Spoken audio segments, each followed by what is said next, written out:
ओम शांति। आज 20 नवंबर 2023 में बाबा के महावाक्य हैं। बाबा ने कहा, मीठे बच्चे एवर हेल्दी वेल्दी बनने के लिए तुम अभी डायरेक्ट अपना तन मन धन इंश्योर करो। इस समय ही यह बेहद का इंश्योरेंस होता है। बाबा ने कहा, इस संगम युग के एक जन्म में ही 21 जन्मों के लिए हम भाग्य बनाते हैं। तो जो अभी तन मन धन ईश्वरीय सेवा में लगाते हैं वो 21 जन्मों के लिए ट्रांसफर हो जाता है। प्रश्न है, आपस में एक दूसरे को कौन सी स्मृति दिलाते उन्नति को पाना है? उत्तर है, एक दूसरे को स्मृति दिलाओ कि अब नाटक पूरा हुआ, वापस घर चलना है। अनेक बार यह पाठ बजाया, 84 जन्म पूरे किए, अब शरीर रूपी वस्त्र उतार घर चलेंगे। यही तुम रूहानी सोशल वर्कर की सेवा है। तुम रूहानी सोशल वर्कर सबको यही संदेश देते हो कि देह सहित देह के सर्व संबंधों को भूल बाप और घर को याद करो। आज विशेष बाबा क्या कह रहा है कि सर्व संबंधों को भूल और अपने घर को याद करो, अर्थात इस दुनिया से उस दुनिया में जाना है। यहाँ से लंगर उठ गया, उस दुनिया में जाना है। गीत है, छोड़ भी दे आकाश सिंहासन, अब धरती पर आजा रे। ओम शांति। जहाँ गीता की पाठशालाएं होती हैं वहाँ अक्सर करके ये गीत गाते हैं। गीता सुनाने वाले पहले श्लोक गाते हैं, यह जानते तो नहीं है कि किसको बुलाते हैं। इस समय धर्म ग्लानि है, धर्म की गिलानी है, क्योंकि उन लोगों को पता नहीं है कि किसको बुला रहे हैं। गीत में गाया ना, छोड़ दे आकाश सिंहासन, अब धरती पर आजा रे। तो किसको बुलाते हैं, किससे कहते कि अपना सिंहासन छोड़कर धरा पर आओ? भगवान को बुलाते हैं। इसका मतलब क्या है कि भगवान है नहीं लेकिन आता है। पहले ही प्रार्थना की, फिर रेस्पॉन्स करती हैं, आओ फिर से आकर गीता ज्ञान सुनाओ, क्योंकि पाप बहुत बढ़ गया है। वह फिर रेस्पॉन्स करते हैं कि हाँ, जबकि भारत के लोग पापात्मा दुखी बन जाते हैं, धर्म ग्लानि हो पड़ती है, तब मैं आता हूँ। स्वरूप बदलना पड़ता है, जरूर मनुष्य तन में ही आएंगे। तो निराकार से साकार शरीर धारण करके गीता का ज्ञान देते हैं। रूप तो सब आत्माएं बदलती हैं, तुम आत्माएं असुल निराकारी हो, फिर यहाँ आकर साकारी बनते हो। आत्मा आती है, शरीर यही मिलता है, मनुष्य कहलाती हो। अभी मनुष्य पाप आत्मा पतित है, तो मुझे भी अपना रूप रचना पड़े। जैसे तुम निराकार से साकारी बनी हो, मुझे भी बनना पड़ी। इस पतित दुनिया में तो श्री कृष्ण आ नहीं सकते। वह तो है स्वर्ग का प्रिंस, समझते हैं श्री कृष्ण ने गीता सुनाई, परंतु श्री कृष्ण तो पतित दुनिया में हो ना सकी, क्योंकि कहती हैं कि जो देवी देवता हैं वो कलयुग में पैर भी नहीं रखते, फिर श्री कृष्ण कैसे आ सकते हैं? उनका नाम है, रूप है, देश काल है, एक्ट सब बिल्कुल अलग है।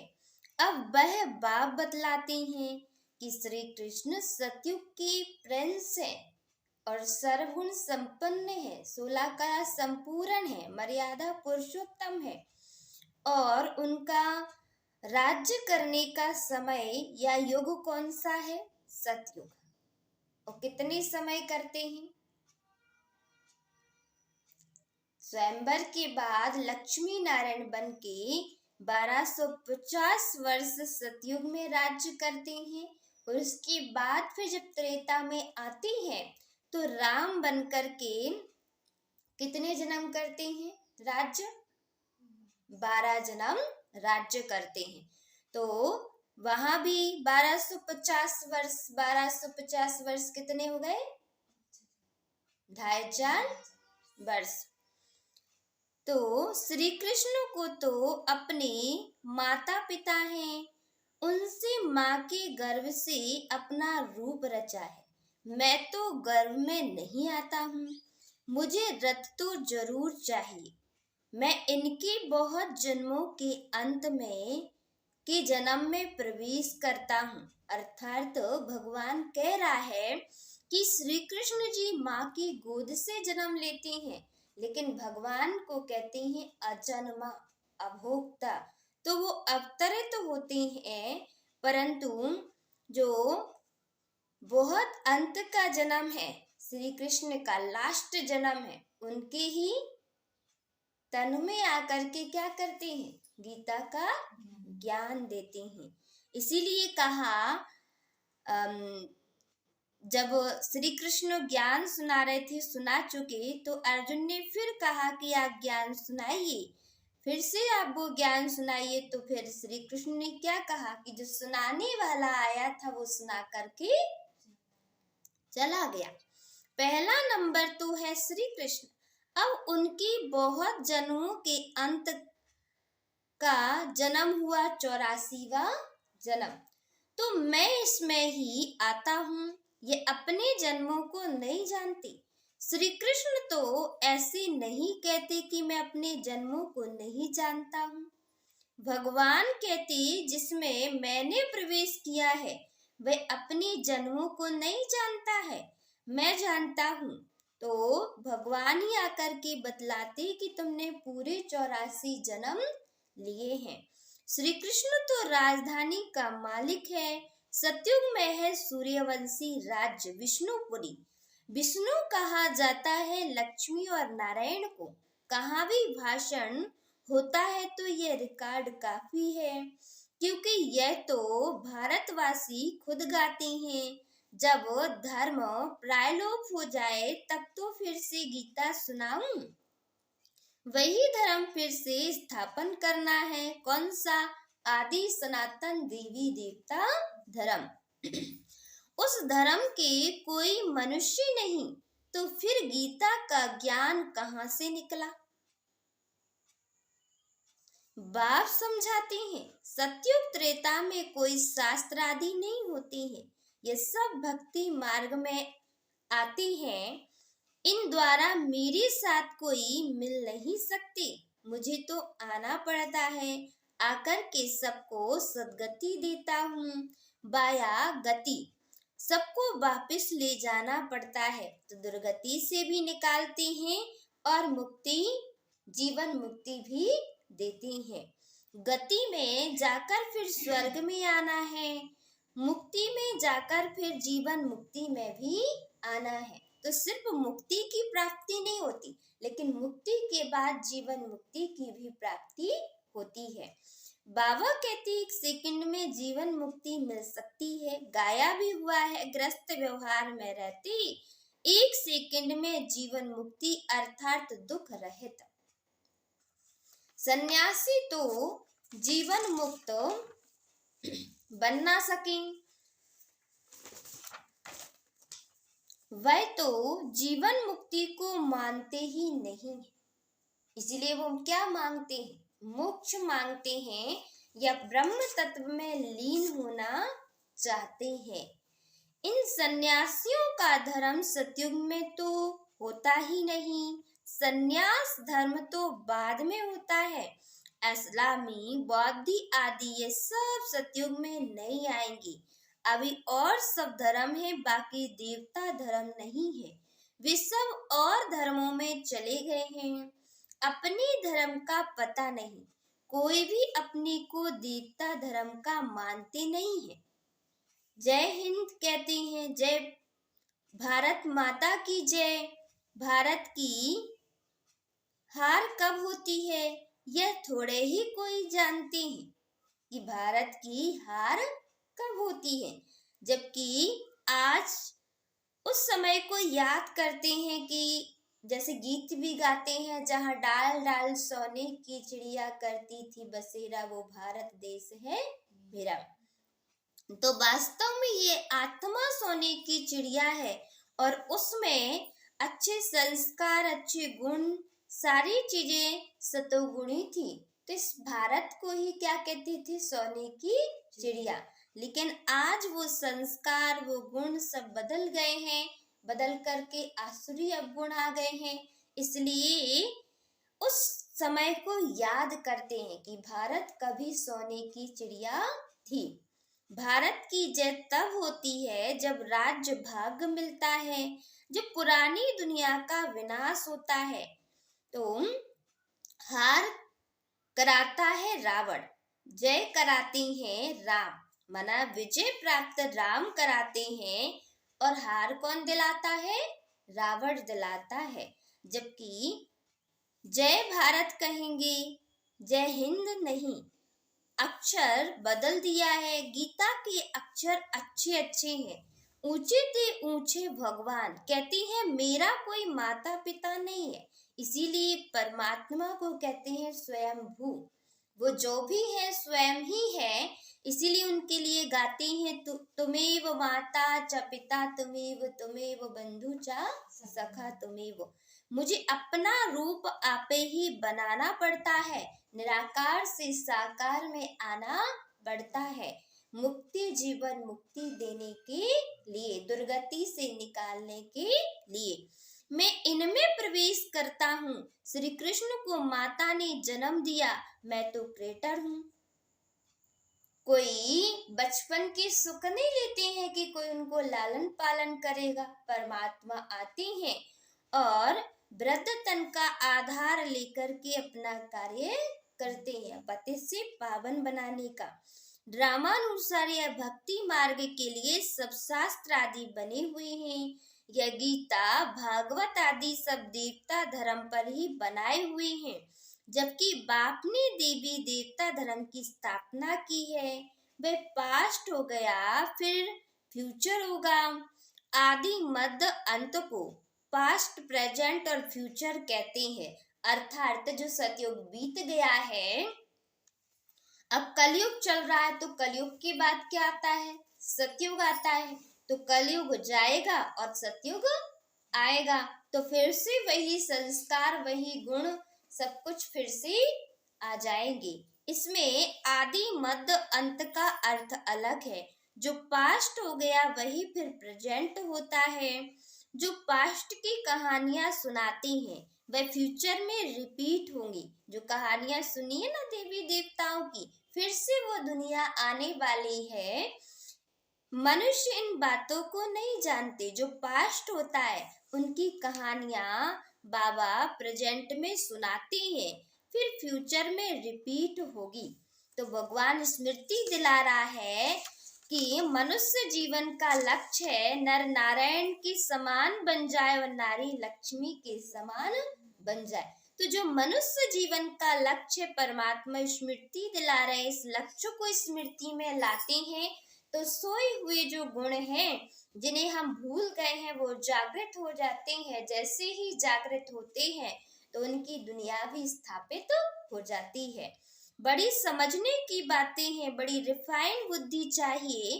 कहाँ भी तुमको बुलाते हैं तो भाषण बच्चों को करना है। सन सोच फादर, बच्चे कहलाएंगे हमारा फादर कौन है? फादर तो जरूर चाहिए, नहीं तो वर्षा कैसे लेंगी?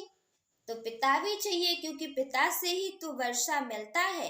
और कहते भी हैं कि तुम मात पिता हम बालक तेरे, तुम्हारी कृपा से सुख घनेरे। तो जरूर पिता है आत्मा का और आकर के अविनाशी वर्षा देता है। तुम तो बहुत ऊंची ते ऊंच हो, परंतु इन बड़े आदमियों को भी मान देना पड़ता है। बाबा ने कहा कि आप उचित ऊंच हो, परमात्मा की संतान हो, लेकिन फिर भी मान देना पड़ता है क्योंकि ज्ञान तो देना है। तुम्हें सबको बाप का परिचय देना है। सब गॉड फादर को पुकारते हैं, प्रार्थना करते हैं, हे गॉड फादर आओ, लेकिन वह है कौन?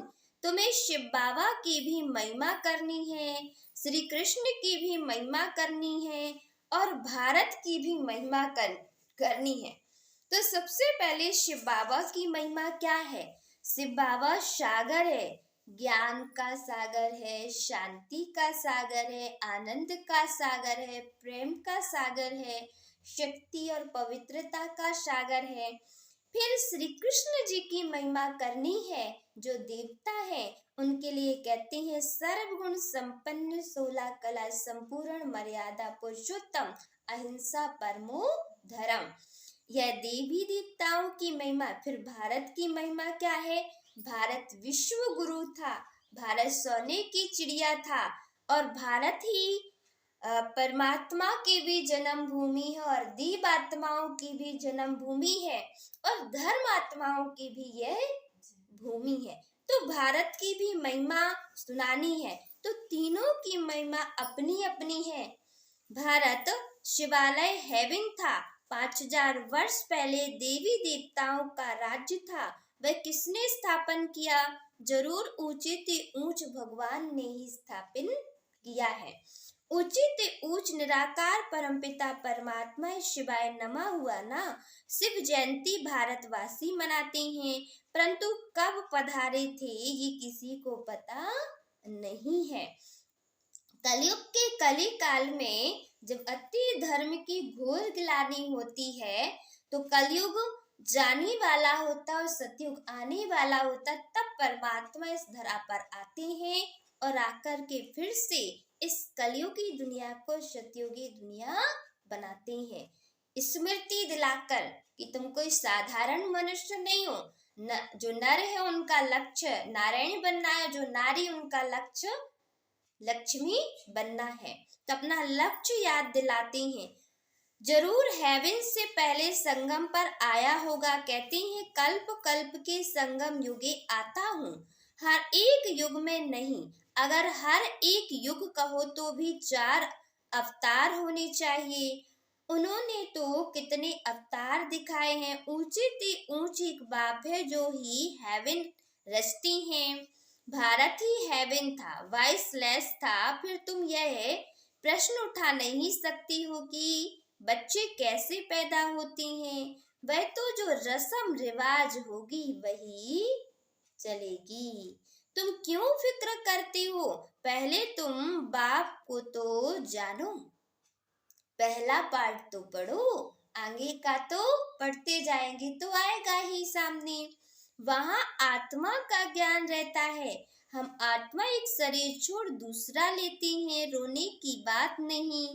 कभी अकाली मृत्यु नहीं होती, खुशी से शरीर छोड़ देते हैं। तो बाबा ने समझाया मैं कैसे रूप बदल कर आता हूँ, निराकार से साकार में आता हूँ। श्री कृष्ण के लिए नहीं कहेंगे तो गर्भ से जन्म लेते हैं। ब्रह्मा विष्णु शंकर है सूक्ष्म वतनवासी। प्रजापिता तो जरूर यहाँ चाहिए, हम उनकी संतान हैं। वह निराकार बाप अविनाशी है। तो निराकार बाप आकर के प्रजापिता ब्रह्मा के द्वारा हम आत्माओं को मुखवंशावली, मुख से ज्ञान दे करके मुखवंशावली बनाते हैं ब्राह्मण। और फिर इन ब्राह्मणों के द्वारा भगवान सत्युगी दुनिया की स्थापना कराते हैं। हम आत्माएं भी अविनाशी हैं, परंतु हमको पुनः जन्म में तो जरूर आना है। यह ड्रामा बना हुआ है। कहते हैं फिर से आकर गीता का ज्ञान सुनाओ, तो जरूर सब चक्र में आएंगे जो होकर के गए हैं। बाप भी होकर के गए फिर आए हुए हैं।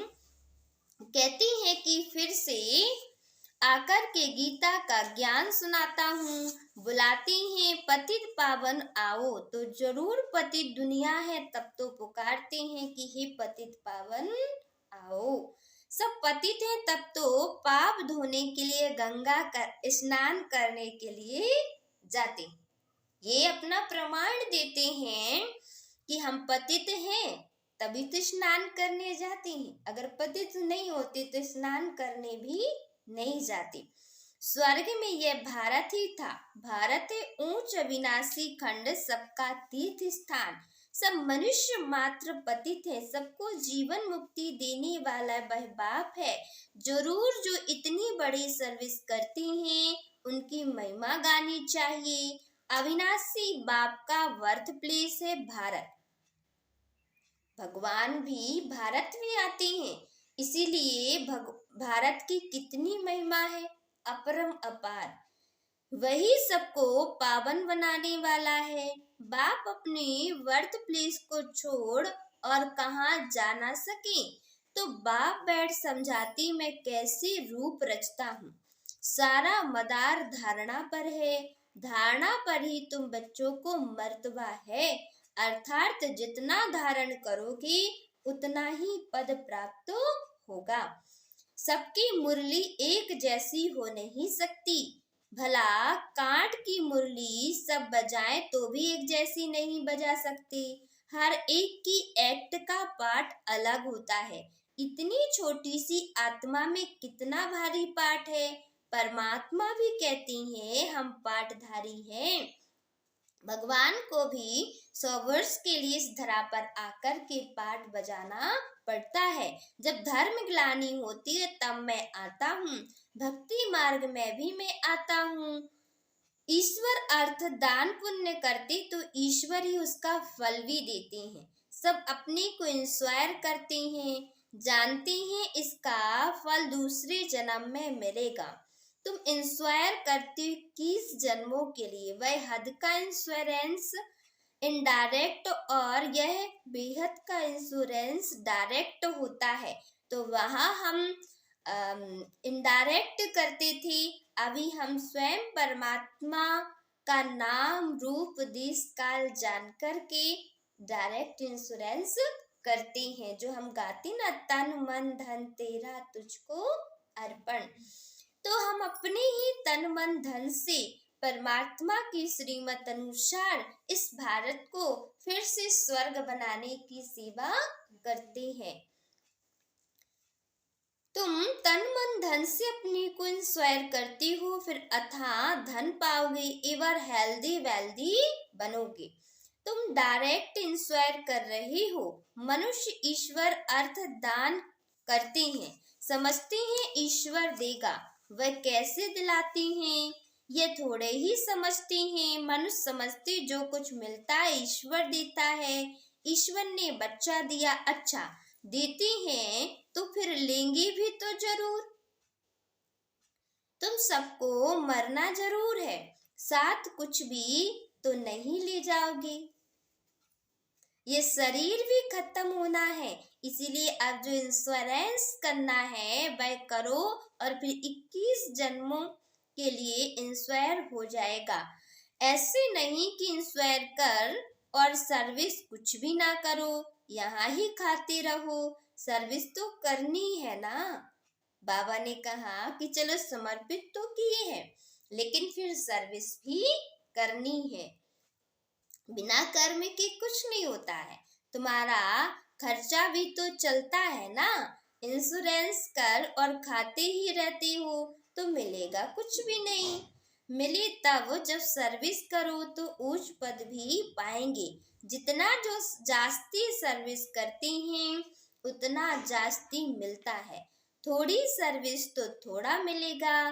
गवर्नमेंट के सोशल वर्कर भी नंबरवार होती हैं, उनके बड़े बड़े हेड्स होते हैं। अनेक प्रकार के सोशल वर्कर्स हैं, वह है जिस्मानी, तुम्हारी है रूहानी सर्विस। हर एक को तुम यात्री बनाती हो। यह बाप के पास जाने की रूहानी यात्रा है। बाबा कहते देह सहित देह के सब संबंधों को और गुरु गोसाई आदि को भी बुद्धि से निकाल मुझे याद करो, क्योंकि आपके पास बुद्धि तो एक ही है। जैसे कहते ना, मयान में तलवार एक ही हो सकती, दो नहीं हो सकती। इसी प्रकार भगवान भी कह रहा है कि बुद्धि आप एक समय पर एक ही जगह लगा सकते हो, तो सबको बुद्धि से निकाल करके मुझे स्मृति में रखो। हम सभी गाते आए हैं मन मना भाव, अर्थात ये भी कहते हैं कि जितना हम याद करते हैं सिमर सिमर सुख पावा, उतना सुख की प्राप्ति होती है। तो मामे कम याद करो, परम पिता परमात्मा निराकार है, साकार रूप धारण कर समझाते हैं। कहते मैं लोन लेता हूँ, प्रकृति का आधार लेता हूँ, तुम भी अशरीरी आए थे, अब फिर सबको वापस जाना है। अशरीरी आए थे अर्थात आत्मा ही आई है और आत्मा ही जाएगी। ये शरीर यही मिला है और यही छोड़ करके जाएंगे। अब फिर सबको वापस जाना है। सब धर्म वालों को कहते हैं मौत सामने खड़ा है सभी के। यादव कौरव खलास हो जाएंगे, बाकी पांडव फिर आकर के राज्य करेंगे। यह गीता एपिसोड रिपीट हो रहा है। पुरानी दुनिया का विनाश होना है। 84 जन्म लेते लेते अब यह ओल्ड हो गया है, अर्थात पुराना हो गया है। और जब पुराना हो जाता है कोई चीज तो क्या होता है, मकान ही ले लो, फिर यहाँ से गिर रहा है, यहाँ से कुछ हो रहा है, तो उसके मैनेजमेंट में ही लगे रहते। फिर क्या कहते, अरे नया बन जाए तो अच्छा है, इसमें तो मैनेज ही करते रहती हैं, कभी कुछ हो रहा है कभी कुछ हो रहा है। तो इसी प्रकार यहाँ भी कभी तन से दुखी हैं, तो कभी मन से दुखी हैं, तो कभी धन से दुखी हैं, तो कभी समय से, कभी संबंध से। माना एक ठीक हो नहीं पाता और दूसरा शुरू हो जाता है, क्योंकि ये दुनिया कैसी है, ओल्ड अर्थात पुरानी। 84 जन्म पूरे हुए, नाटक पूरा हुआ, अब वापिस जाना है। शरीर छोड़ घर जाते हैं, एक दो को यही स्मृति दिलाते हैं वापिस जाना है। अनेक बार यह पाठ बजाया, 84 जन्मों का ये नाटक अनादि बना हुआ है। जो जिस धर्म वाले हैं उनको अपने सेक्शन में जाना है। जो देवी देवता धर्म प्रायलोप हो गया है उनके लिए सैपलिंग लग रही है। फिर से भगवान फूलों का बगीचा अर्थात सतयुगी दुनिया की स्थापना कर रही हैं। जैसे गुलाब का झाड़ बड़ा हो जाता है, फूल छोटा आने लगता है, फिर उसमें से कलम काटो दूसरी जगह लगाओ तो क्या होता है, फिर से वो अच्छे फूल देने लगता है। तो परमात्मा जब इस तरह पर आता है तो आत्माओं को अपना लक्ष्य याद दिलाता है, और लक्ष्य याद दिला करके फिर अपने संस्कारों और गुणों को याद दिलाता है। तो इसी दुनिया में से वो कोटों में कोई आत्माओं को चुनता है और फिर से वो गुणों की स्मृति दिला करके, जैसी स्मृति आती है तो वो गुण आ जाते हैं, जागृत हो जाती हैं। और जैसे ही वो सारे तैयार हो जाएंगी, जितनी जनसंख्या है, तो क्या होगा, सतयुगी दुनिया आ जाएगी। जो फूल होंगे वह आ जाएंगे, अच्छे अच्छे फूल आते, फिर माया का तूफान लगने से गिर पड़ते हैं, फिर ज्ञान की सजीवन बूटी मिलने से उठ खड़े हो जाते हैं। बाबा भी कहते तुम शास्त्र पढ़ते आए हो, बरोबर इनके गुरु आदि भी थे। बाबा कहते गुरुओं सहित सबकी सदगति करने वाला एक ही हूँ। गायन भी है कि जब भगवान आते हैं तो कुब्जाओं का, गणिकाओं का, अहिल्याओं का, साधु संत महात्माओं का सबका कल्याण करते हैं। एक सेकंड में मुक्ति, जीवन मुक्ति। एक सेकंड माना बात तो समझ की है कि अगर एक सेकंड में यह समझ लिया कि मैं एक आत्मा हूँ, परमात्मा की संतान हूँ, और ये शरीर मुझे यही मिला है, पाठ बजाने के लिए मिला है, और फिर मुझे वापस जाना है, तो क्या होगा, मुक्ति का भी ज्ञान प्राप्त हो जाता है और जीवन मुक्ति का भी रास्ता खुल जाता है। राजा रानी तो प्रवृत्ति मार्ग हो गया ना, वाइसलेस प्रवृत्ति मार्ग था, माना निर्विकारी परिवार था, आज ग्रस्त है तो, लेकिन उसमें साथ साथ क्या मिलावट हो गई है? क्या मिलावट हो गई है? 5 विकार, काम, क्रोध, लोभ, मोह, अहंकार। अब संपूर्ण विषय से वहां रावण का राज्य होता नहीं है। रावण का राज्य आधा कल्प से शुरू होता है। भारतवासी ही रावण से हार खाते हैं। बाकी और सब धर्म वाले अपने अपने समय पर सतो रजो तमो से पास होते हैं। पहले सुख फिर दुख में आते हैं। मुक्ति के बाद जीवन मुक्ति है ही। इस समय सब तमो प्रधान जड़जड़ी भूत अवस्था है। हर आत्मा एक शरीर छोड़ फिर दूसरा नया शरीर लेती है। बाप कहती है मैं जन्म मरण में नहीं आता हूँ, मेरा कोई बाप हो नहीं सकता, मैं सबको तो बाप है। श्री कृष्ण को भी जन्म देने वाले माता पिता हैं। यही ब्रह्मा जब राज्य लेंगे तब गर्भ से जन्म लेंगे। इनको ही ओल्ड से न्यू बनना है, इसीलिए कहते ओल्ड मैन से न्यू मैन। तो ओल्ड से नया बनते हैं। 84 जन्मों का ओल्ड है ना, अर्थात पूरे 84 जन्म ले लिए। तो आत्मा 84 जन्म लेने के बाद, पूरा चक्र करने के बाद फिर क्या बनती है? श्याम सी सुंदर बनती है। मुश्किल कोई कोई यथार्थ बुद्धि में बैठता है और नशा चढ़ता है। यह कस्तूरी नॉलेज है। कस्तूर में क्या आती है? खुशबू आती है। यह कस्तूरी नॉलेज है, खुशबूदार। अच्छा, मीठी मीठी सिखिलिदी बच्चों प्रति माता पिता बाप दादा का याद प्यार और गुड मॉर्निंग। रूहानी बाबा की रूहानी बच्चों को नमस्ते। हम रूहानी बच्चों की रूहानी बाप दादा को याद प्यार, गुड मॉर्निंग और नमस्ते। शुक्रिया बाबा, शुक्रिया। धारणा के लिए मुख्य सार है। पहली पॉइंट है रूहानी सोशल वर्कर बन सबको रूहानी यात्रा सिखलानी है। रूहानी सोशल वर्कर बन सबको रूहानी यात्रा सिखलानी है। अर्थात विश्व कल्याणकारी बन, विश्व की सेवा करने वाले बन करके रूहानी सेवा करनी, अर्थात आत्मिक ज्ञान देना है, आत्मोन्नति करानी है। अपने देवी देवता धर्म की सैपलिंग लगानी है। दूसरी पॉइंट है अपनी रिफाइंड बुद्धि से बाप का शो करना है। पहले तो बुद्धि को रिफाइंड बनाना है, फिर बाप का शो करना। पहले स्वयं में धारणा कर फिर दूसरों को सुनाना है।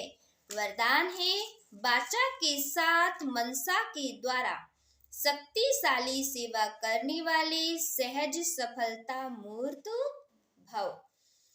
विस्तार है जैसे वाचा की सेवा में सदा बिजी रहने के अनुभवी हो गए हो, ऐसे हर समय वाणी के साथ साथ मनसा सेवा स्वतः होनी चाहिए, यानी मन से भी सेवा होनी चाहिए। मनसा सेवा अर्थात हर समय हर आत्मा के प्रति स्वतः शुभ भावना और शुभ कामना के शुद्ध वाइब्रेशन अपने को और दूसरों को अनुभव हो। मन से हर समय सर्व आत्माओं के प्रति दुआएं मिलती रहें। तो मनसा सेवा करने से वाणी की एनर्जी जमा होती जाएगी और यह मनसा की शक्तिशाली सेवा सहज सफलता मूर्त बना देगी। स्लोगन है अपनी हर चलन से बाप का नाम वाला करने वाले ही सच्चे खुदाई खिदमतगार है। अच्छा, ओम शांति।